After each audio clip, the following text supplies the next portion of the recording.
I teach people that daily you have to prime yourself. You have to do something for 10 minutes minimum. If you don't have 10 minutes, you don't have a life. The first time I wake up in the morning, the people always ask me, how are you so up all the time? But part of it is I attend all these seminars. I teach all this. But the real reason is you prime yourself. I prime myself. That's what I've done for years. It's like I change my body to this radical breathing pattern or movement. There's many ways to do it. But then I do it through 10 minutes. I don't want to be the astronaut that, he went to the moon, that was his idea of adventure, and then they all come back more depressed because what do I do for the rest of my life? Yes.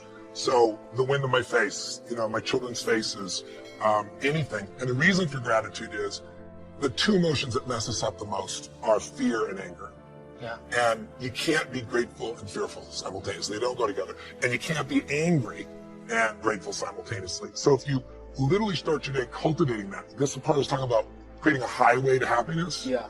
And then I do 3 minutes of my 3 to Thrive. What are 3 outcomes or results I'm really committed to, and I see them as done and fulfilled. And in 10 for minutes, that day? I usually get something at 6 months to 12 months out. Wow. Something that's a little bigger. And then what I feel is fulfilled and done, and I give thanks for it. And you're at the end of those 10 minutes, and usually it's 15 or 18 for me, I am so wired. Now, I've done that for years. It's been the base of me. What's different with suffering is measuring it moment to moment, Oprah. And then the third one for me is, okay, how do I love more? Because love to me is an action. It's not a word. It's not an emotion. It's like, if you love, you act accordingly. So love, and what can I do in a loving way, and what can I be grateful for? And that little 3-step process ends the suffering. Almost everything you do from the time you get up in the morning is habit. So start to think about yourself. What would be the best habits to have? Now, I have written a book called $1 Million Habits. It has 12 chapters, 12 critical areas of life. And in each chapter, there's 20 or 30 habits. So let me give you some of the best. Number 1, develop the habit of daily goal setting and goal orientation. What does this mean? This means when you go to sleep at night, think about your goals for the coming day.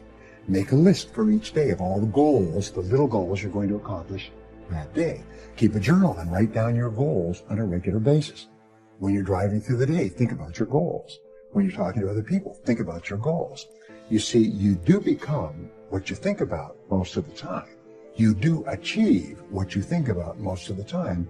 So all successful people and all wealthy people think about their goals most of the time. Second of all, be results-oriented. Now, results-oriented people are always thinking of the most important things that they can do right now to achieve their most important results. Successful people make a list of everything they have to do, and before they start working, they set priorities on the list. Here's a great way to become result-oriented. Actually, it's life-changing. Ask yourself, once you have your list for the day, if I could only do one thing on this list before I was called out of town for a month, what one activity would I want to be sure to get completed? And put a circle around that and start on that activity immediately first thing. And then discipline yourself to work nonstop until you complete that one activity. This simple technique has taken people from rags to riches all over the world for at least 100 years. Pick your most important task and start on it immediately, and then discipline yourself to stay with it until it's complete. Another habit that you can establish is to become people-oriented. Recognize that everything that you achieve in life is going to be with the help or support or cooperation of other people. So always think, what is it that other people want and need from me? How can I help other people so they'll want to help me back? If you're in sales, top salespeople think about their customers all the time. They think about who their customers are and what their customers want and how they can help them the most and how they can help them even more today. In their relationships, successful people are very focused on the most important people in their worlds, both personal and in business. Another habit you can have is to stay health-oriented. Think about your health most of the time. Think about eating less food and better food. Think about daily exercise. Think about getting lots of rest. Remember, to be successful in our competitive world, you need a lot of energy. To have a lot of energy, you've got to eat good foods, get lots of rest, and exercise all the time. One of the most important habits is that of character and honesty, is always tell the truth no matter what the price. And the final characteristic, the final habit, is that of self-discipline. And I have written and spoken upon this for years and years and years, but self-discipline seems to be the foundation habit that makes everything else possible. And the best definition of self-discipline is that self-discipline is the ability to make yourself do what you should do, when you should do it, whether you feel like it or not. You see, anybody can do it if they feel like it. It's when you don't feel like it and you do it anyway that you eventually develop the self-discipline that makes everything else possible. If you learn to give, you will what? Receive. Maybe not in the manner in which you gave, maybe not in like kind. Someone will save energy for you because you saved energy for them. But in some mysterious ways, it always comes back to us. If you give, you will receive. In fact, here's what it says, that for the uneducated is a little bit strange. It says it's better to give than it is to receive. Now see, if you didn't understand, you would say, that doesn't quite make sense. Surely it would be better to receive than to give, and the answer is no. It is much better to give than to receive. And here's why. It's what we call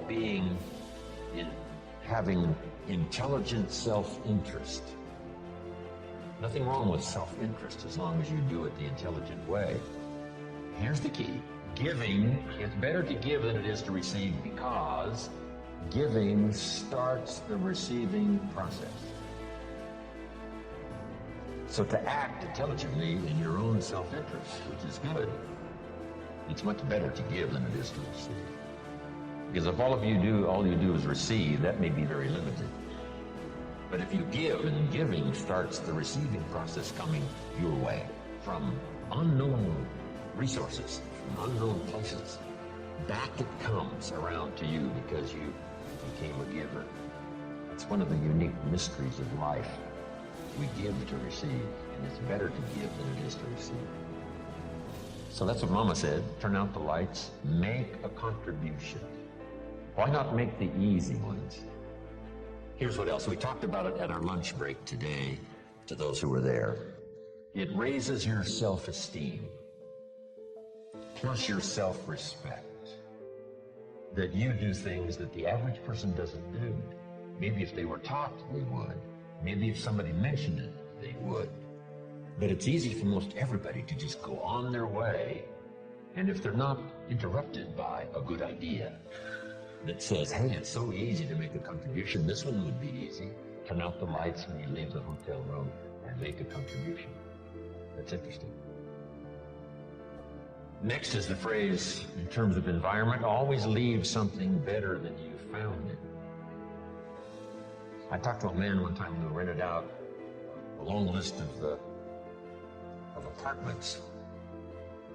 And he said, Mr. Rohn, you wouldn't believe it, but when somebody rents an apartment, they usually leave it worse than when they rented it. I said, you've got to be kidding. He said, no. A high percentage of people leave it trashed. If they stay 6 months or stay 1 year, they leave it trashed. Not just not better, but trashed. I said, that's impossible. Why would anyone do that? Mama said to me, no, leave it what? Better than you found it. See, that's just a commitment to your own self-esteem. And why not do it if it makes a contribution to your self-esteem? It's called intelligent self-interest. Intelligent self-interest.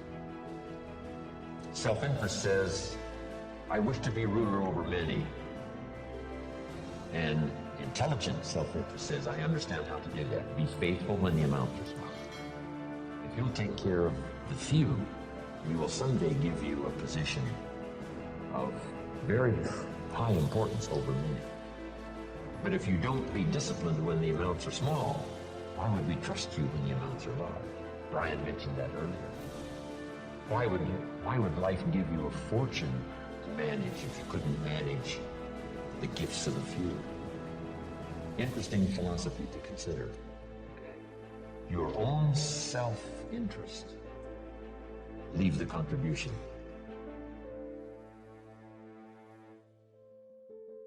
I'm even aware of it when I leave a restaurant and I get me a toothpick, right? And you take off the little cellophane off the toothpick. It's easy to throw it by the cash register, right, or somewhere where it looks like other people have done the same. Mama said, put it in your pocket. Somebody says, wow, a little piece of cellophane, what difference does it make?